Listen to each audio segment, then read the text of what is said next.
Hi, this is L के सिंह। तो अब हम अपने अगले वीडियो में आप लोगों को ये बताने जा रहे हैं कि सी का प्रोनाउंसिएशन कहीं पर सौ तो कहीं पर क। सी को कहीं पर सौ पढ़ते हैं तो कहीं पर क पढ़ते हैं।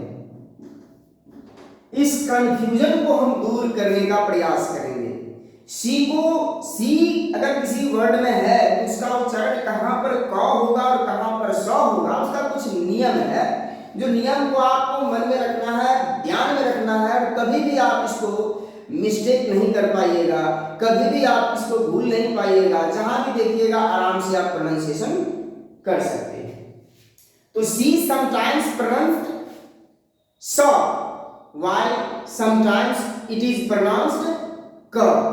How can we recognize, how can we understand where it should be pronunciated or pronounced sa and where it is pronounced ka? तो वीडियो को देखिए, अच्छा लगे, समझ आए तो लाइक और शेयर और सब्सक्राइब जरूर करें। तो सी का उच्चारण क और सी का उच्चारण स आमतौर पर देखिए कि जब सी और एच ये कंपाउंड वर्ड से अगर उच्चारण सम्मिलित हो रहा है तो च होता है, जैसे चाइल्ड, चाइल्ड पढ़ा गया। कंपाउंड सी और एच दोनों से हो रहा है, इसके कारण इसको चाइल्ड पढ़ा गया। और जब दोनों से नहीं एक सिंगल लेटर से प्रोनाउंस हो तो उसको स और क कहां पढ़ेंगे, इसको समझना। जैसे चेस कंपाउंड लेटर से है, लेकिन हमको अब ध्यान देना है कि स और क कब पढ़ना है। तो नियम है ये कि आई, ई और वाई, ये तीन लेटर ध्यान रखना है, थ्री लेटर्स, बाकी कुछ नहीं। थ्री लेटर्स आई, ई और वाई, ये थ्री लेटर्स। जब सी के बाद when these three letters, any of the single letter of these three letters comes along with C, then C is pronounced as sa. Just an example, यानी कहने का मतलब जब ये तीन लेटर्स I, E और Y, ये तीनों में से कोई एक लेटर अगर C के साथ आ रहा है तो C का उच्चारण सा होगा।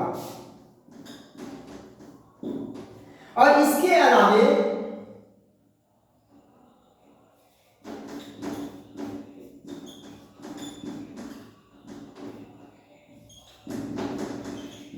जो भी लेटर आए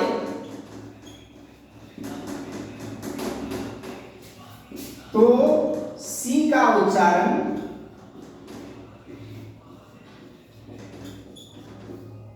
क होगा। सामान्यतः देखिए, जैसे यहां आई, ई और वाई, हम आई, ई और वाई सी का क और स से देखते हैं।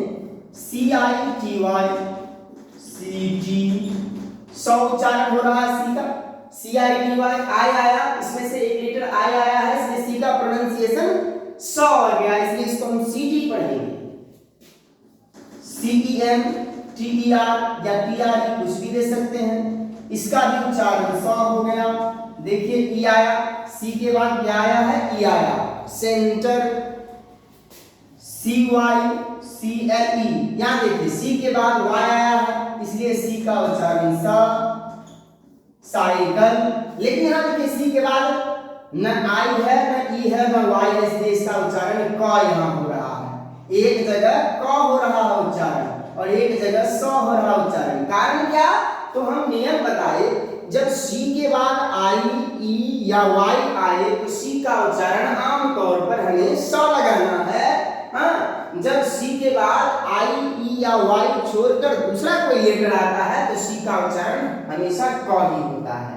जैसे देखिए अब सी यू टी, कट, सी का उच्चारण क हो गया क्योंकि यू आया है, आई, ई और वाई को छोड़कर आया है। इसी तरह सी ए टी, कैट, सी का उच्चारण क आया क्योंकि सी के बाद ए आया, आई, ई और वाई नहीं है, इसलिए जहां भी आप देखिएगा, जैसे कोकोनट, दोनों जगह क उच्चारण हो रहा है क्योंकि सी के बाद क्या है, ओ है, सी के बाद ओ है। आई, ई और वाई आए तभी हमें उसी केवल ध्यान रखना है कि आई, ई और वाई आए उसी समय हमें इसका प्रोनाउंसिएशन सा लगाना है। बाकी इसके अलावे जब भी कोई दूसरा लेटर आ जाए आई और वाई के बाद के अलावे दूसरा कोई लेटर सी के बाद आए तो सी का उच्चारण क हो जाता है। तो उम्मीद करते हैं आपको ये वीडियो पसंद आया हो और अच्छे से समझ चुके होंगे, और अगर समझ में आ गई तो आप जरूर वीडियो को लाइक करें, सब्सक्राइब करें। Thank you.